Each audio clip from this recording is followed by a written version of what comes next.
I'm Tavia Wright. I teach 3rd grade at Oakstead Elementary. Today we're going to be doing a quick whole group lesson where I'm using an app called Socrative. It's like a clicker system and it lets the whole class respond and we can see the results. It's a really neat way for me to see how my kids are doing and if I need to reteach something or enrich my students.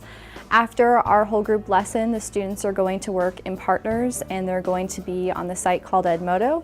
They're completing some practice with some of the skills we've been learning. That happen now when we have the subject that's singular, which means one, because we know that the word single is similar to the word singular. We add the S, and with verbs that end in our special ending, similar to with our plural nouns when we did that, we add the ES. We have the Y to I, adding ES rule. It's A, it's because comes doesn't really make sense, so it has to be A, so it's come. We have 10 for A and 1 for B. I'm going to see if we can explain which one is right. Remington, which one did you pick? A? Yeah. That makes way more sense then. Because they listen. Because the riddles have the S. But yeah, if it said riddle, they listen.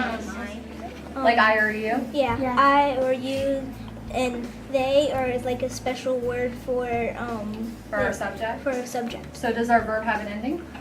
No. No, they is plural. It means more than one. I think it's B because Wooly, it says Sarah worries that the riddle will be too hard.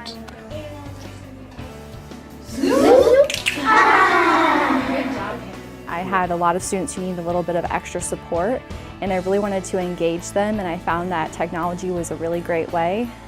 I can post any of the charts that I use in class on the site and they look at it at home and at school.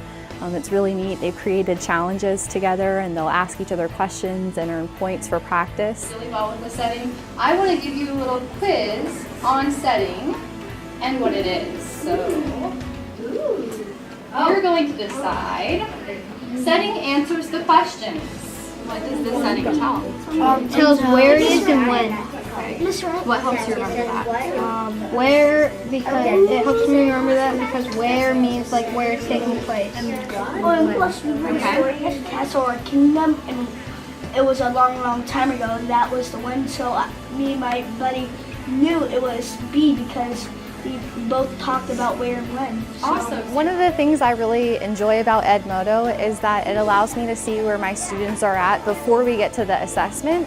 So midweek and as my lessons go on, I can assign a poll or a quiz, and Edmodo actually graphs the results of specific questions so I can see that if my students missed a certain type of question, I can pull them and meet with them and review the skill before we actually get to the test. And I think that's one of the reasons why I've seen an increase in my scores, because I'm addressing the students' needs as the week goes on rather than waiting until the test to see how they've done.